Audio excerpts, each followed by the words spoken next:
magandang umaga sa inyo mga ka-TV. Huwag kalimutan like and share and subscribe ang video na ito. Maraming salamat po. At ito na, nagluto na ako ng sinigang na bangus yan. Pero konti na lang ang natira at nabili na. At ayan pa, pork igado. Yan, menu for today. Pork igado yan mga ka-TV. At ayan pa, ang gulay ay chop suey. So yun, ang gulay na for today. At adobong manok yan mga ka-TV. Chicken adobo sa bawang.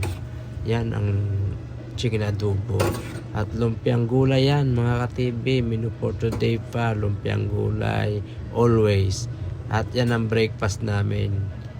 Menu for breakfast. Ayan po mga ka-TV. At yan pa, pananghalian din yan. Sarsyadong galunggong. Ayan, yummy yan mga ka-TV. At maraming salamat po sa mga nag-like ng video ko.